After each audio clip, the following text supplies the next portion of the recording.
Hi, hello, good morning mga tita. Gagawa tayo ngayon ng isang masarap na chicken quesadilla. So this is tita nyo mga tita, panoorin nyo yung video ko at masarap ito. Hindi ko alam kung familiar kayo dito mga tita pero sobrang sarap talaga nito lalo na doon sa mga ayaw kumain na mabibigat sa tiyan nila.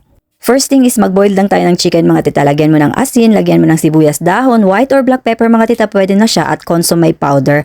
Tapos kahit anong klase ng chicken mga tita, pwede dito as long as hindi mo isasali yung balat niya.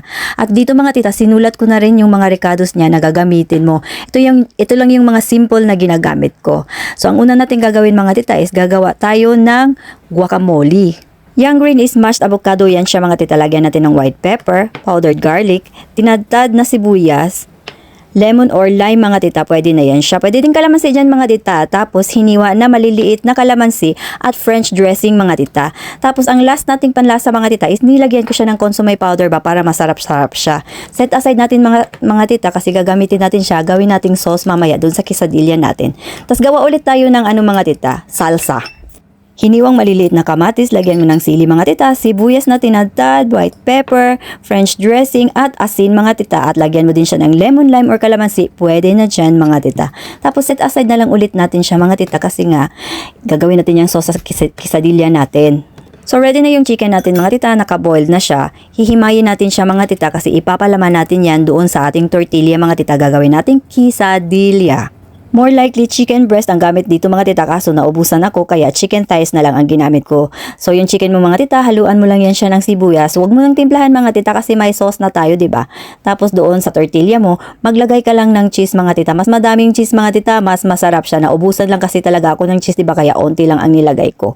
Tapos ilagay mo yung chicken mo na may sibuyas mga tita. Huwag mo na yan siyang timplahan ba? Tapos pababawan ulit ng cheese mga tita para mas masarap siya. Sabi ko nga sa'yo, mas madaming cheese, mas masarap, 'di ba? Tapos i-fold into half lang natin siya mga tita. Ayan, tupiin natin siya mga tita. Tatakpan natin yung chicken at yung cheese natin. Tapos iinitin na natin siya dun sa fry pan natin mga tita. Huwag mong lagyan ng mantika yung fry pan mo mga tita ha. Baka kasi magmantika-mantika siya. At tips mga tita, ilagay mo yung tortilla mo sa napakainit na kawali mo. Tignan mo muna mga tita, hawakan mo muna yung kawali mo. Kapag napasok ka mga tita, okay na yan siya. Pwede mo na yung ilagay yung tortilla mo. Pero kapag hindi ka pa napasok mga tita, huwag mo na munang ilagay mga tita. Antayin mong uminit ng uminit talaga siya. Gusto kasi natin ng crispy mga tita, 'di ba? Nakalalabasan niya. Kaya dapat mainit talaga yung kawali mo mga tita. So ganito na yan siya mga tita. Hiwain na natin ba? Dali, pakinggan mo ha.